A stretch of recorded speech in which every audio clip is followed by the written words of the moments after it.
सही में आपको परमात्मा ने भेजा है?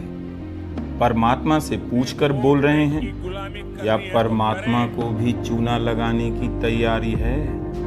आपका क्या भरोसा एक दिन कहने लग जाएं कि परमात्मा ने मुझे नहीं, मैंने ही परमात्मा को इस धरती से भेज दिया है ताकि उसके नाम पर कुछ भी बोलता रहूं। लेकिन सर, आप तो हमेशा से ही कुछ भी बोलते रहे हैं। परमात्मा के नाम पर कुछ भी बोलने की क्या जरूरत थी?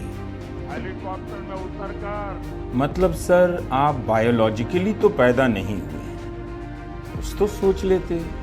क्या आपका बर्थ सर्टिफिकेट भी जाली? नहीं, लेकिन आप हैं तो कुछ भी मुमकिन हो सकता है।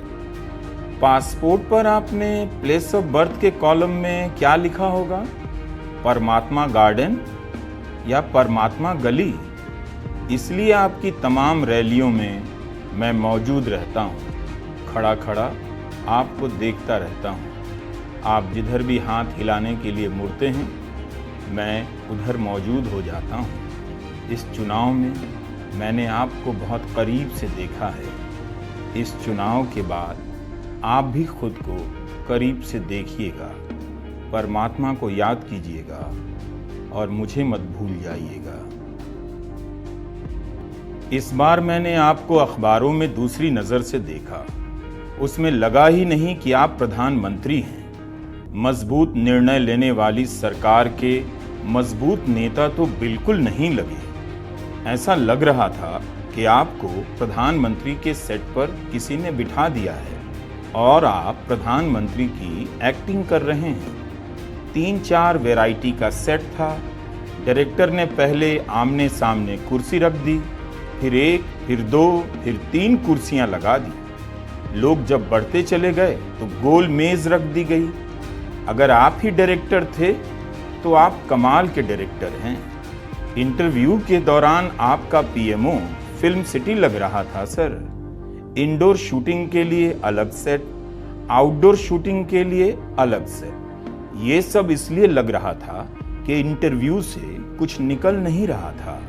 जब इंटरव्यू से कुछ नहीं निकला तो मैं सेट ही देखने लगा और उस कलाकार को भी, जो भारत का सबसे व्यस्त आदमी है, वह 1-1 घंटे के इंटरव्यू के लिए समय निकाले जा रहा है और उसके इंटरव्यू से आधे घंटे की भी खबर नहीं निकल पा रही। 50 घंटे अगर आप इंटरव्यू देंगे तो छुट्टी वैसे भी नहीं मिलेगी। एक ही चैनल को 4-4 बार मेगा एक्सक्लूसिव, आसान काम नहीं होगा।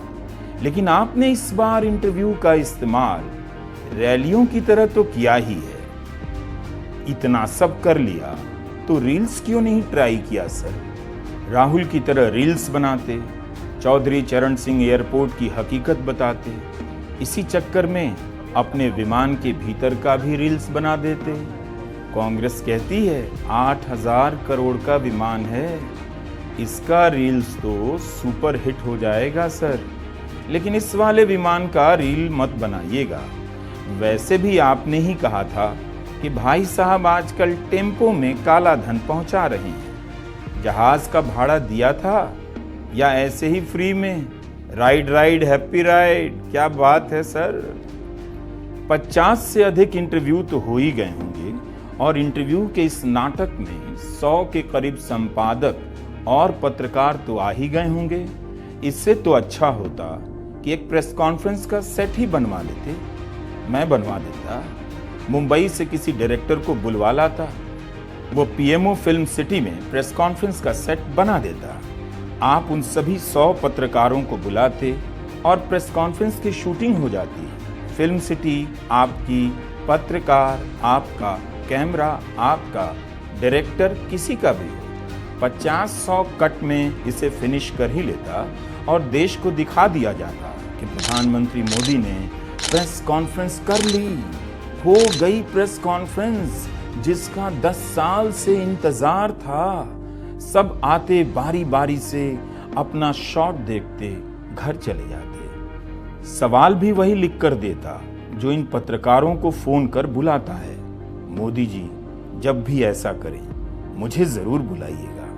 मैं प्रेस कॉन्फ्रेंस की सेट पर कैमरे के पीछे ही रहूंगा। पानी का बोतल लेकर। कोई तो पानी पिलाने वाला होना ही चाहिए। जानता हूं कोई भी अच्छा कैमरामैन ये काम नहीं करना चाहेगा, लेकिन मैं उससे भागने नहीं दूंगा, घेर कर खड़ा हो जाऊंगा।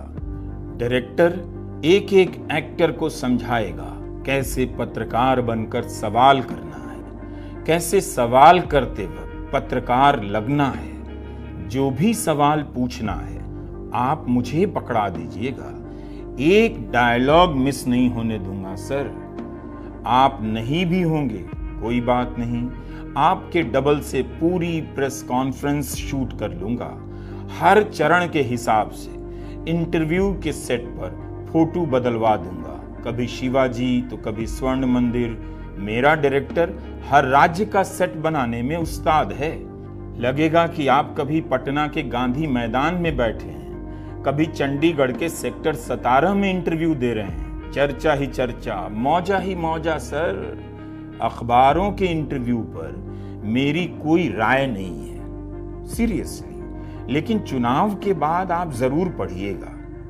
लगता है कि ऑर्डर हो गया होगा कि 2 पन्ने में छापना ही है, इसलिए फोटो लगा लगा कर पन्ना भरते रहे।